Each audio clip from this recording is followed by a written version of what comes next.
Good morning students.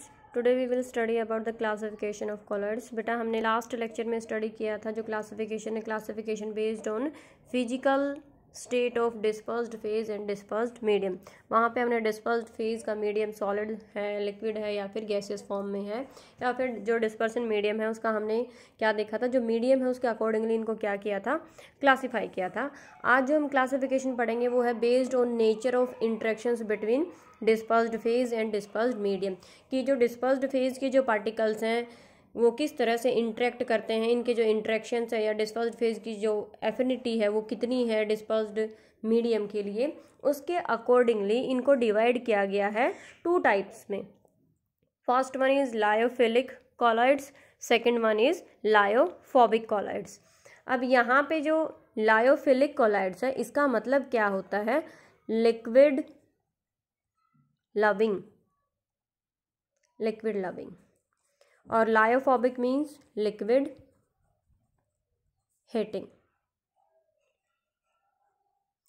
अगर यहाँ पे डिस्पर्शन मीडियम हम वाटर यूज़ कर रहे हैं देन इनके लिए जो टर्म हम यूज़ करेंगे वो कर सकते हैं वाटर के केस में ये हो जाएंगे हाइड्रोफिलिक, हाइड्रोफिलिक, और इनको हम कहेंगे हाइड्रोफोबिक, मीन्स वाटर हेटिंग, और ये क्या होंगे, वाटर लविंग। अब हमें ये देखना है कि जो लायोफिलिक जो कॉलॉइड्स हैं वो होते क्या हैं। तो जो लायोफिलिक कॉलॉइड्स हैं इनमें जो पार्टिकल्स होते हैं डिस्पर्स्ड फेज के पार्टिकल्स, वो उनकी जो एफिनिटी होती है डिस्पर्सन मीडियम के लिए वो बहुत ज़्यादा एफिनिटी होती है। एफिनिटी मतलब जैसे ही डिस्पर्स्ड फेज को हम डिस्पर्स्ड मीडियम में ऐड करेंगे इंस्टेंटली वो क्या करता है, कॉलॉइड्स की वहाँ पे फॉर्मेशन करा लेता है। लाइक अगर हम एग्जांपल लेते हैं, गम है, स्टार्च है, जिलेटिन है या फिर रबर है, जैसे ही क्या किया जाता है डिस्पर्सन मीडियम के साथ इनको शेक किया जाता है, जस्ट शेकिंग से ही वहाँ पे क्या हो जाता है, वहाँ जो कॉलॉइड्स हैं उनकी फॉर्मेशन हो जाती है। इसीलिए इनको क्या बोलते हैं, इंट्रिंसिक कॉलॉइड्स भी बोलते हैं, इंट्रिंसिक कॉलॉइड्स। इंस्टेंटली कॉलॉइड्स की ये फॉर्मेशन करा लेता है, जैसे ही डिस्पर्स्ड फेज को शेक किया किसके साथ, डिस्पर्सन मीडियम के साथ, इंस्टेंटली इन्होंने क्या किया, जो कोलाइडल सोल है उसकी फॉर्मेशन करा दी है। इसीलिए इनको क्या बोलते हैं, इंट्रिंसिक कॉलॉइड्स भी बोलते हैं। और ये काफ़ी स्टेबल होते हैं, जो लायोफिलिक जो कॉलॉइड्स होते हैं काफ़ी स्टेबल होते हैं। रीजन क्या है स्टेबल होने के पीछे, कि जो लायोफिलिक जो सॉल्ट बनते हैं उनकी जो हाइड्रेशन होता है सॉल्यूशन में काफ़ी हाई हाइड्रेशन होता है। हाइड्रेशन मीन्स जो भी डिस्पर्स्ड फेज के जो पार्टिकल्स हैं उनको क्या करते हैं, जो वाटर मॉलिक्यूल्स हैं वो क्या करेंगे वहाँ पे, क्योंकि वाटर लविंग होते हैं, वाटर लविंग है तो सॉल्ट की प्रिपरेशन हुई है, वाटर मॉलिक्यूल जो उनके पीछे क्या रहेंगे, गैदर्ड वहाँ पे रहेंगे, एक एग्रीगेटेड फॉर्म में वहाँ पे एक तरह से रहेंगे। तो इनकी हाइड्रेशन जो होती है, ये जो अकोमोडेशन पावर होती है काफ़ी ज़्यादा होती है, इसीलिए क्या होते हैं, ये काफ़ी स्टेबल भी होते हैं। सेकंड अगर हम पढ़ें इसका टाइप, वो क्या है, लायोफोबिक कॉलॉइड्स है। लायोफोबिक जो कॉलॉइड्स होते हैं इनमें जो डिस्पर्स्ड फेज के जो पार्टिकल्स होते हैं उनकी जो एफिनिटी होती है डिस्पर्शन मीडियम के लिए वो काफ़ी कम होती है, बहुत ही लिटिल एफिनिटी आप कह सकते हो। और इनमें क्या आता है, जो मेटल्स हैं या फिर उनके जो सल्फाइड्स हैं वो आते हैं, मेटल हैं सल्फाइड्स हैं, जब उनके सोल की जो प्रिपरेशन होती है वो कैसा सोल वो बनाते हैं, वो होता है लायोफोबिक सोल होता है। और इनकी प्रिपरेशन के लिए जो इनडायरेक्ट मेथड होते हैं वो यूज़ करने पड़ते हैं। यहाँ पे तो लायोफिलिक में क्या था, डायरेक्टली मिक्सिंग से ही वहाँ पे कॉलॉइड्स की फॉर्मेशन हो रही थी, जैसे डिस्पर्स्ड फेज को मिक्स किया किसके साथ, डिस्पर्सन मीडियम के साथ, वहाँ पे फॉर्मेशन होगी लायोफिलिक की।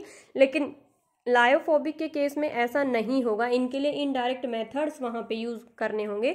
वो मेथड्स आगे हम पढ़ेंगे, कुछ एक मैकेनिकल मेथड है, कुछ एक इलेक्ट्रिकल मेथड्स हैं जो हम फर्दर हमारे लेक्चर में स्टडी करेंगे कि किस तरह से इन कॉलॉइड्स की हम प्रिपरेशन करा सकते हैं। तो जो लायोफोबिक जो कॉलॉइड्स हैं वो डायरेक्ट मेथड से, डायरेक्ट शेकिंग से, डायरेक्ट मिलाने से, डिस्पर्स्ड फेज को डिस्पर्शन मीडियम में मिलाने से इनकी प्रिपरेशन नहीं होगी। इनके लिए स्पेशल मेथड्स वहाँ पे होते हैं।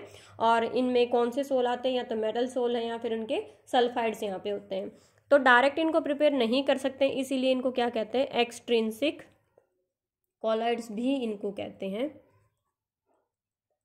और ये क्या होते हैं, लेस स्टेबल होते हैं और इरिवर्सिबल होते हैं, क्योंकि इनकी जो हाइड्रेशन की जो पावर होती है वो काफ़ी कम होती है, इसीलिए इनकी जो स्टेबिलिटी होती है वो भी क्या होती है, कम ही होती है। तो अगर यहाँ पे पॉइंट ऑफ डिफरेंस पूछा जाए कि लायोफिलिक कॉलॉइड्स और लायोफोबिक जो कॉलॉइड्स हैं उनमें क्या क्या डिफरेंस होते हैं, तो जो लायोफिलिक जो कॉलॉइड्स हैं ये क्या होते हैं, ऑर्गेनिक सब्सटेंसेस होते हैं, लाइक गम है, स्टार्च है, जिलेटिन है, एक्सेट्रा। और जैसे ही इनको मिक्स किया जाता है डिस्पर्सन मीडियम में, ये इमीडिएटली क्या कर लेते हैं, जो कॉलॉइड्स है उसकी फॉर्मेशन करा लेते हैं। बट जो लायोफोबिक जो कॉलॉइड्स होते हैं वो इनऑर्गेनिक सब्सटेंसेस होते हैं, लाइक मेटल है, मेटल के क्या है, सल्फाइड्स, और इनको डायरेक्ट हम प्रिपेयर नहीं कर सकते हैं, इनके लिए इनडायरेक्ट मेथड यूज किया जाता है। लायोफिलिक में क्या होता है, ये रिवर्सिबल होते हैं, और जो लायोफोबिक होते हैं वो इरिवर्सिबल होते हैं। जो लायोफिलिक है, हाइड्रेशन की वजह से हाई हाइड्रेशन होता है, इसीलिए इनकी स्टेबिलिटी ज़्यादा होती है। लायोफोबिक में क्या होता है, हाइड्रेशन कम होता है, तो इनकी जो स्टेबिलिटी होती है वो काफ़ी कम होती है। और जो लायोफिलिक होते हैं उनकी जो विस्कोसिटी होती है वो काफ़ी ज़्यादा होती है, और जो सरफेस टेंशन होता है वो क्या होता है, कम होता है। But in case of lyophobic colloids इनकी विस्कोसिटी और जो सरफेस टेंशन होता है लगभग क्या होता है, सेम होता है, ये डिस्पर्सन मीडियम के जैसे ही वहाँ पे।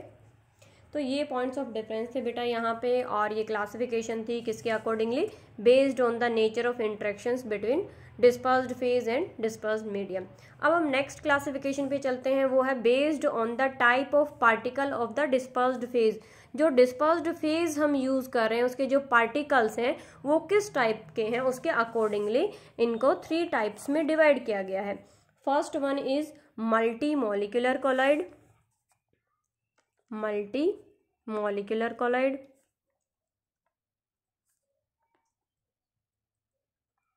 Second macromolecular, and third associated colloids, associated. अब हम एक एक करके नहीं स्टडी करेंगे। सबसे पहले आता है क्या, जो मल्टी मॉलिक्यूलर जो कॉलॉइड्स होते हैं वो।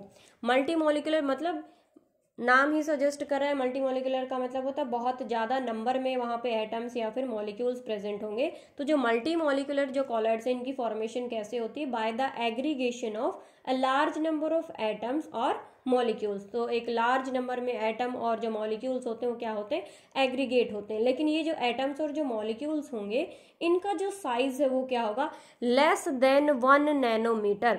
1 नैनोमीटर से क्या होगा, कम साइज होना चाहिए एटम्स का या फिर मॉलिक्यूल्स का। फिर वो क्या करते हैं, एग्रीगेट करते हैं, और एग्रीगेट करके वो किसकी फॉर्मेशन कराते हैं, जो मल्टी मॉलिक्यूलर जो कॉलॉइड्स होते हैं उनकी फॉर्मेशन कराते हैं।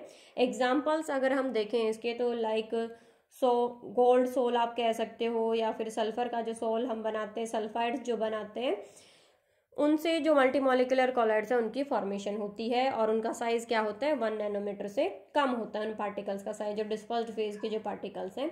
और ये जो एटम्स और मॉलिक्यूल्स की हम बात कर रहे हैं उनके बीच में फोर्स ऑफ अट्रैक्शन की अगर हम बात करें तो जो वीक वंडरवॉल फोर्सेस जो होते हैं वो प्रेजेंट होते हैं किसमें, मल्टी मॉलिक्यूलर कॉलॉइड्स में। तो जो मल्टी मॉलिक्यूलर जो कॉलॉइड्स होते हैं उनमें जो एटम्स और जो मॉलिक्यूल्स होते हैं उनका साइज 1 नैनोमीटर से कम होता है, वो एग्रीगेट करते हैं, और उनके बीच में जो फोर्स ऑफ अट्रैक्शन होता है वो वीक वैंडरवॉल फोर्स वहाँ पे प्रेजेंट होते हैं, तब किसकी फॉर्मेशन होती है वहाँ पे, मल्टी मॉलिक्यूलर कॉलॉइड्स की। सेकेंड टाइप अगर हम देखें that is macromolecular colloids. Macro का मतलब होता है वो एटम्स या मॉलिक्यूल्स जिनका साइज क्या होगा, साइज बड़ा होता है। लार्ज साइज के यहाँ पे मॉलिक्यूल्स प्रेजेंट होंगे, लाइक पॉलीमर्स। पॉलीमर्स क्या होते हैं बेटा, मैक्रो मॉलिक्यूल्स होते हैं, लाइक रबर है, नायलॉन है, पॉलीथीन है, स्टार्च है, सेलुलोज है, प्रोटीन्स है या फिर एंजाइम्स है।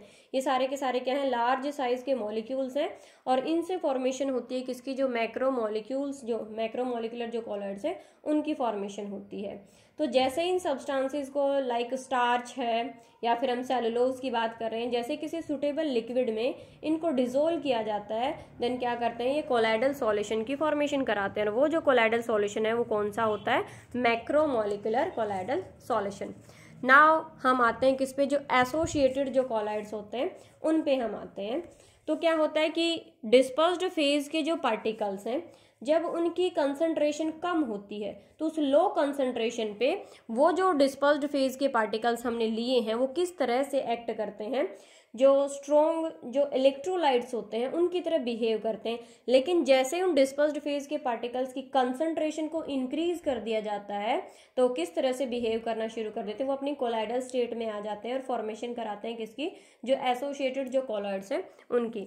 आपने 10th क्लास में भी पढ़ा होगा मीसेल्स फॉर्मेशन होती है, और वो मीसेल फॉर्मेशन क्या होती है कि जैसे ही क्या किया हमने, यहाँ पे वाटर लिया है, इसमें आप डिटर्जेंट या फिर सोप ऐड करते हो, अगर हमने वहाँ पे कंसंट्रेशन लो ली है, आपको पता है कि जो सॉप जो हम लेते हैं यहाँ पे ऐसे चेन प्रेजेंट होती है, हाइड्रोकार्बन होता है, उसके पीछे क्या प्रेजेंट होता है, दिस वन, ये पार्ट वहाँ पे प्रेजेंट होता है। ये जो पार्ट होता है कैसा होता है, हाइड्रोफोबिक होता है, और ये जो आयनिक पार्ट होता है ये कैसा होता है, हाइड्रोफिलिक होता है। मतलब ये वाटर लविंग होता है और ये कैसा होता है, वाटर हीटिंग होता है। तो लो कंसंट्रेशन पे कैसे होता है, ये अपने आप को किस तरह से अरेंज करते हैं, इस तरह से वहाँ पे अरेंज करते हैं, दिस वन।